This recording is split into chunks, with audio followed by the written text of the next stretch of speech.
Well, the movie industry will see some big changes in 2014. Starting next year, most studios will no longer ship first-run movies and trailers on reels of film. And that's because it costs upwards of $1,500 to print one 35mm copy of a movie and then ship it to the theater. Now take a look at this comparison.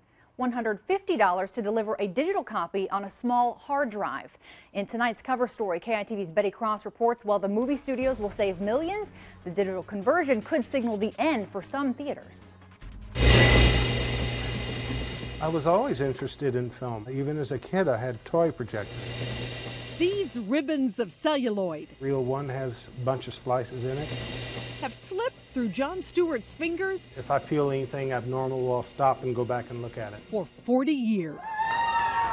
The Paramount is one of the few Austin theaters that can still satisfy cravings to see movies at 24 frames per second. This is Reel 4. But cinephiles, charmed by scratchy prints and reel changes, Last looking and then we go. are predicting a digital doomsday.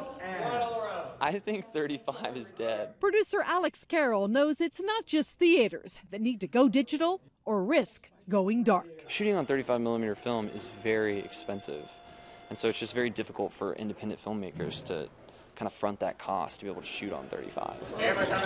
From the first day of filming I can go back the other way. to distribution to theaters, digital technology is faster, cheaper, and democratizing. I think it may change movies as we know them. Professor Charles Ramirez-Berg sees both sides of the digital divide. For movie makers and distributors, Good. I think the digital is going to make it easier and cheaper than it's ever been. but for theaters, the switch from film to files could be financially devastating. I think it's going to be tough for the small independent theater to make that transition. Tough because the average cost of a digital projector is $75,000. Right now, the Paramount only threads film. It hasn't been a problem since the historic Movie Palace primarily screens older films.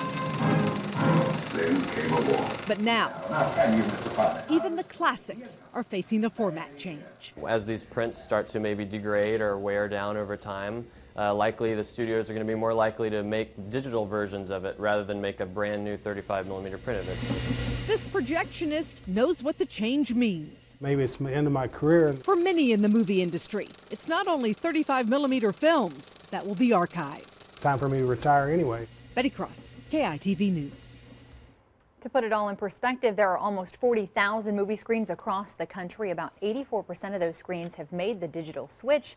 As for the Paramount, managers are confident they'll be able to raise the money to add a digital projector.